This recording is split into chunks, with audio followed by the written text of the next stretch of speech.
এখন বানাবো। 1 প্যাকেট আমুল দুধ নিয়েছি আর 1 প্যাকেট আমুল স্প্রে পাউডার নিয়েছি আর চিনি গুঁড়ো করেছি এলাচ দিয়ে মিষ্টি বানাবো। এখন কড়াইয়ে দুধটা দিয়ে দিয়েছি, এখন গ্যাসটা জ্বালিয়ে দুধটা কন্টিনিউ নাড়তে থাকবো যাতে না কড়াই বসে যায়।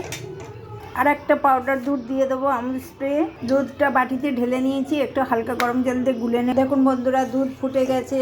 কন্টিনিউ নাড়তে হবে, নালে তলায় বসে যাবে গায়ে। পাউডার দুধটা জায়গা চেঞ্জ করে গুলে নিয়েছি, নিয়ে ছেঁকে নেব।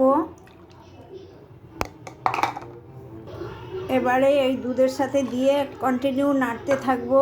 এবারে চিনির গুঁড়োটা দিয়ে দেবো, এতে এলাচও দেওয়া আছে, পাউডার করা আছে।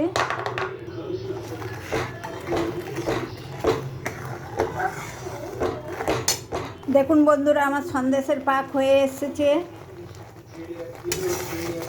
এই দেখুন হয়ে গেছে। এবারে একটা বাটিতে মাখন লাগিয়ে ঢেলে ঠান্ডা করতে। দেখুন বন্ধুরা আমার সন্দেশের পাক হয়ে এসেছে, এবারে নামিয়ে নেব। হয়ে গেছে, এখন বাটিতে ঢেলে নিয়েছি। আমার মিষ্টিটা দেখুন, এবারে কাটবো। দেখুন বন্ধুরা আমার মিষ্টি হয়ে গেছে, আর এই যে কাটিং করেছি কেমন হয়েছে দেখুন। খেতে হেভি সুস্বাদু। ভালো লাগলে এরকম বানিয়ে খেয়ে দেখবেন, হেভি সুস্বাদু।